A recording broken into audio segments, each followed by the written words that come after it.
নমস্কাৰ দৰ্শকসকল, গণৰাজ্য দিৱসত ভাৰতত আক্ৰমণৰ ষড়যন্ত্ৰ। ভাৰতবাসী এতিয়া সাজু গণৰাজ্য দিৱস উদযাপন কৰিবলৈ। গণৰাজ্য দিৱসৰ বাবে দিল্লীত ইতিমধ্যে ব্যাপক প্ৰস্তুতি। জুবিন গাৰ্গৰ মায়াবিনী গীতেৰে সুঁৱৰিব শিল্পীগৰাকীক। কিন্তু তাৰ মাজতে আহিছে এক দুখৰ খবৰ। দৰাচলতে দেশৰ বহুত কেইখন চহৰত সন্ত্ৰাসবাদীয়ে আক্ৰমণ কৰাৰ সম্ভাৱনা দেখা দিছে, যাৰ বাবে চহৰসমূহত জাৰি কৰা হৈছে হাই এলাৰ্ট। ৰাষ্ট্ৰীয় সংবাদ মাধ্যমৰ খবৰ অনুসৰি চোৱাংচোৱা এজেন্সিসমূহে লাভ কৰিছে এই তথ্য। সন্ত্ৰাসবাদীয়ে দেশৰ মন্দিৰসমূহৰ লগতে দিল্লী সহ বহুত কেইখন চহৰত আক্ৰমণ কৰা ষড়যন্ত্ৰ চলাইছে। এই খবৰ লাভ কৰাৰ পিছতে দিল্লীত নিৰাপত্তা ব্যৱস্থা অধিক কটকটীয়া কৰি তোলা হৈছে। সন্ত্ৰাসবাদীয়ে এই আক্ৰমণক ২৬/২৬ নামেৰে নামাকৰণ দিছে। সন্ত্ৰাসবাদীয়ে ২৬ জানুৱাৰী বা তাৰ পূৰ্বে ভাৰতৰ বহু স্থানত আক্ৰমণ চলোৱাৰ চেষ্টা চলাইছে। এই আক্ৰমণ বিশেষকৈ অযোধ্যা ৰাম মন্দিৰ আৰু জম্মুৰ ৰঘুনাথ মন্দিৰ ধ্বংস কৰাৰো সম্ভাৱনা আছে। সন্ত্ৰাসবাদী আক্ৰমণৰ বিৰুদ্ধে যুঁজ দি অহা ভাৰত চৰকাৰৰ সংস্থাসমূহে চোকাৰ নজৰ ৰাখিছে সামাজিক মাধ্যমতো। ৰাষ্ট্ৰীয় সংবাদ মাধ্যম খবৰ অনুসৰি ২০১৬ চনৰ পৰা এই আক্ৰমণৰ বাবে প্ৰস্তুতি চলাই আহিছিল সন্ত্ৰাসবাদী সংগঠনে। এই আক্ৰমণৰ জেইছ-ই-মহম্মদ নামৰ পাকিস্তানৰ সন্ত্ৰাসবাদী সংগঠনটোৱে চেষ্টা চলাইছে। ৰাজধানী চহৰ দিল্লীৰ লগতে ভাৰতৰ আনবোৰ স্থানত আক্ৰমণ কৰিবলৈ প্ৰস্তুতি চলোৱা এই সন্ত্ৰাসবাদী সংগঠনটোৰ মহম্মদ ৰেহনা, মহম্মদ উমৰ, আবু সুফিয়ান, মহম্মদ শ্বাহিদ, ফেজল, ছৈয়দ মহম্মদ, আসিয়া মহম্মদ, শৰ্জিল আখতাৰা জড়িত আছে বুলি চোৱাংচোৱা সন্ত্ৰাসসমূহে অনুমান কৰিছে। গণৰাজ্য দিৱসত সন্ত্ৰাসবাদী আক্ৰমণ কৰা সন্ত্ৰাস দিয়াৰ পিছতে ভাৰতত নিৰাপত্তা কটকটীয়া কৰা হৈছে। উল্লেখযোগ্য যে জম্মু কাশ্মীৰৰ পহলগামত পাকিস্তানৰ সন্ত্ৰাসবাদীয়ে আক্ৰমণ কৰা ঘটনা ১ বছৰ সম্পূৰ্ণ হোৱা নাই। ২২ এপ্ৰিল ২০২৫ত ২৬ গৰাকী পৰ্যটকক নিৰ্মমভাৱে গুলীয়াই হত্যা কৰিছিল সন্ত্ৰাসবাদীয়ে। মন কৰিবলগীয়া যে এই সন্ত্ৰাসবাদীয়ে প্ৰথমে পৰ্যটকসকলক তেওঁলোকৰ ধৰ্ম কি বুলি প্ৰশ্ন কৰে আৰু তাৰ পাছতে গুলীয়াই হত্যা কৰে। তাৰ পিছতে পাকিস্তানক প্ৰত্যুত্তৰ দিয়ে ভাৰতে। সন্ত্ৰাসবাদীৰ মূল ঘাটি বুলি ক'বলৈ গ'লে সমগ্ৰ বিশ্বৰ ভিতৰত এখনেই দেশ আছে আৰু সেই দেশখনেই হৈছে পাকিস্তান দেশ। ভাৰতৰ গাতে লাগি থকা পাকিস্তানক এইবাৰ এশকনি দিয়ে ভাৰতে। ২০২৫ চনৰ ৭ মে'ত ভাৰতে পাকিস্তানৰ সন্ত্ৰাসবাদী ঘাটিৰ ওপৰত আক্ৰমণ চলায়। ভাৰতীয় স্থল, বায়ু আৰু নৌ সেনাই পাকিস্তানৰ ৯টাকৈ সন্ত্ৰাসবাদী আন্তঃগাঁথনিৰ ওপৰত আক্ৰমণ চলায়। এই আক্ৰমণৰ পিছত দুয়োখন দেশৰ মাজত যুদ্ধ আৰম্ভ হয়।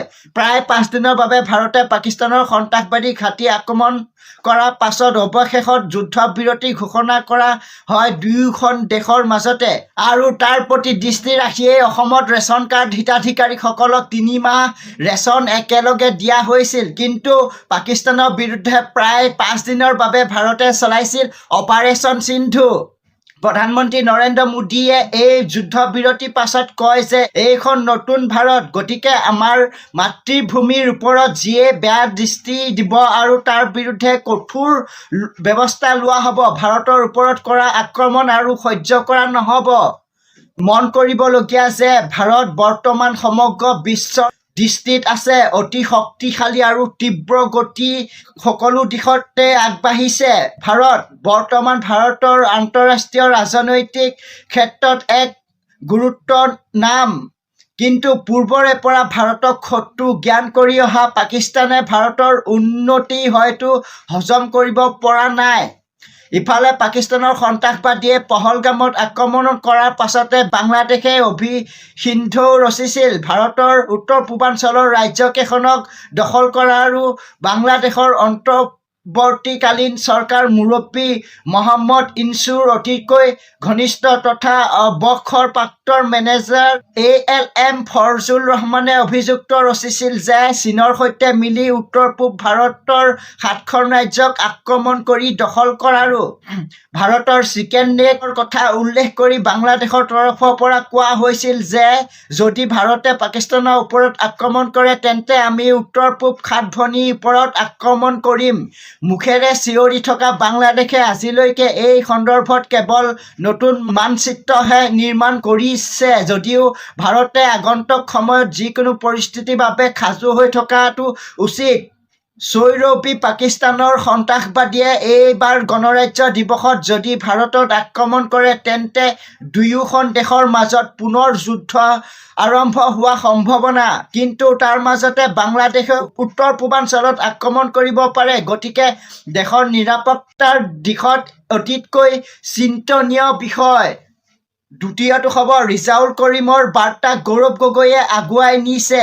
ৰাজ্যিক বিজেপি গৌৰৱ গগৈৰ বিৰুদ্ধে স্বৰদেউ চাওলুং চুকাফাই প্ৰতিষ্ঠা কৰা ঐতিহাসিক বৰ অসম আৰু শ্ৰীমন্ত শংকৰদেৱ গুৰুজনাই গঢ় দিয়া সাংস্কৃতিক বৰ অসমক ন্যায্য কৰাৰ অভিযোগ উত্থাপন কৰিছে শাসকীয় বিজেপি দলে। কংগ্ৰেছৰ সভাপতি গৌৰৱ গগৈ ৰাজনীতিৰ দৃষ্টিভংগী আৰু নতুন বৰ অসম ধাৰণাক কেন্দ্ৰ কৰি ৰাজ্যৰ ৰাজনীতিত তীব্ৰ বিতৰ্কিত সৃষ্টি হৈছে। গৌৰৱ গগৈৰ বিৰুদ্ধে স্বৰদেউ চাওলুং চুকাফাই প্ৰতিষ্ঠা কৰা ঐতিহাসিক বৰ অসম আৰু শ্ৰীমন্ত শংকৰদেৱ গুৰুজনাই সৃষ্টি কৰা বৰ অসমক ন্যায্য কৰাৰ অভিযোগ উত্থাপন কৰিছে শাসকীয় বিজেপি দলে। বিজেপিৰ অভিযোগ অনুসৰি কংগ্ৰেছত যোগদান কৰাৰ পাছতেই ৰেজাউল কৰিমে কংগ্ৰেছৰ মঞ্চৰ পৰা শিৱসাগৰৰ দৰে খিলঞ্জীয়া অধ্যুষিত অঞ্চলক ধুবুৰীৰ দৰে মিয়া অধ্যুষিত অঞ্চল হিচাপে গঢ়ি তোলাৰ হুংকাৰ দিছিল। যদিও পৰৱৰ্তী সময়ত ৰেজাউল কৰিমে কংগ্ৰেছৰ পৰা ত্যাগ কৰিলে, তথাপিও তেওঁ সেই বক্তব্য আৰু ৰাজনৈতিক দৃষ্টিভংগীক গৌৰৱ গগৈয়ে আগুৱাই লৈ গৈছে বুলি অভিযোগ উত্থাপন কৰিছে শাসকীয় দলটোৱে।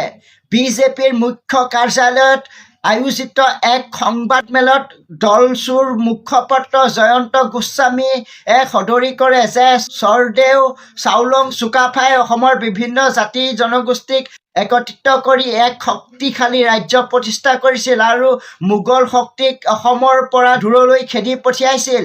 একেদৰে শ্ৰীমন্ত শংকৰদেৱ গুৰুজনাই সকলো জাতি জনগোষ্ঠীক একত্ৰিত হৈ নৱ বৈষ্ণৱ ধৰ্মৰ জৰিয়তে এক সাংস্কৃতিক সমাজ গঢ়ি তুলিছিল। কিন্তু গৌৰৱ গগৈয়ে আৰম্ভ কৰা নতুন বৰ অসম যাত্ৰাত সেইসকলক মিয়া যুৱনেতাৰ অংশগ্ৰহণ দেখা গৈছিল, যিসকলে অসমত মুঠ ৪৮টা বিধানসভা সমষ্টিত মিয়া সমাজৰ বাবে সংৰক্ষণ দাবী উত্থাপন কৰি আহিছে। ইফালে কংগ্ৰেছৰ শিবিৰৰ পৰা এই অভিযোগ সন্দৰ্ভত এতিয়ালৈকে কোনো স্পষ্ট প্ৰতিক্ৰিয়া প্ৰকাশ পোৱা নাই। বিষয়টো আগন্তুক দিনত অসমৰ ৰাজনীতিক অধিক বিতৰ্কিত সৃষ্টি কৰিব বুলি ৰাজনৈতিক পৰ্যবেক্ষকসকলে মত প্ৰকাশ কৰিছে। আজিলৈ বাতৰি ইমানেই আছিল। জয় আই অসম, জয় জুবিন দা।